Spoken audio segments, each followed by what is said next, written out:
د نیوز پریس چینل لیدونکو سلام ستړي مشه په موکړې مهمو خبرونو ته ملي امنیت خوست او پکتیکا کې د حقانی شبکې او طالبانو مهم غړي وژلي. د افغانستان ملي امنیت په خوست کې د حقانی شبکې او طالبانو د 12 مهمو غړو د وژل کېدو خبر ورکړ. د ملي امنیت له لوري په خبره شوی خبرپاڼه کې راغلی چې د وسلوالو مخالفینو پر ضد دغه عملیات د خوست په سباریو، ځاځي میدان او باک ولسوالیو کې ترسره شول. د اعلامیې په وینا په وژل شویو وسلوالو کې د حقانی شبکې مهم قوماندانان سبیل حمیدي هم شامل دی. په اعلامیه کې دغه شان لیکل شوی چې د عملیاتو کې د وسلوالو مخالفینو مهم مرکزونه له منځه یوړل شول او زیات شمیر سپکې او درنې وسلې د ملي امنیت ځانګړو ځواکونو لاسونو ته ورغلي. د ملي امنیت په اعلامیه کې دا هم راغلی دی چې د عملیاتو پر مهال په زمبر کلینیک سیمه کې د طالبانو له لوري ښخ شوي ماین پر ملکیانو چاودنه کړې چې له امله یوه مور او ماشوم وژل شوي.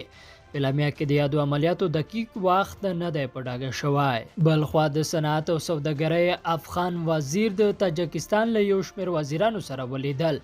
د افغانستان د صنعت او سوداګرۍ وزیر د تاجکستان د اقتصادي پراختیا، سوداګرۍ، صنعت او ټکنالوژۍ له وزیرانو سره وکتل.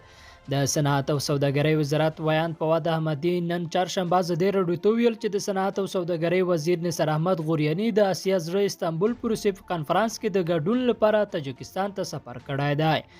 نوموړي ویل چې د دې سفر پر مهال د دوړو هیوادونو ترمنځ د سوداګرۍ، ترانزیت او اقتصادي اړیکو پر پراختیا، د سوداګریزو اړیکو اسانتیاوو، تاجکستان ته د افغاني محصولاتو د صادراتو پر وړاندې د خنډونو لرې کولو، د افغانستان او تاجکستان ترمنځ په بیلابیلو سکتورونو کې د پانګونې د ګډې همکارۍ پر پایل خبرې شوې دي. او چارواکي وایي طالبانو د تندر قلعه اردو د سرحدي لواء درستیز وژلی. په اکتیا کې د تندر قلعه اردو چارواکي وایي د دې قلعه اردو د سرحدي لواء درستیز د طالبانو په برید کې وژل شوی دی.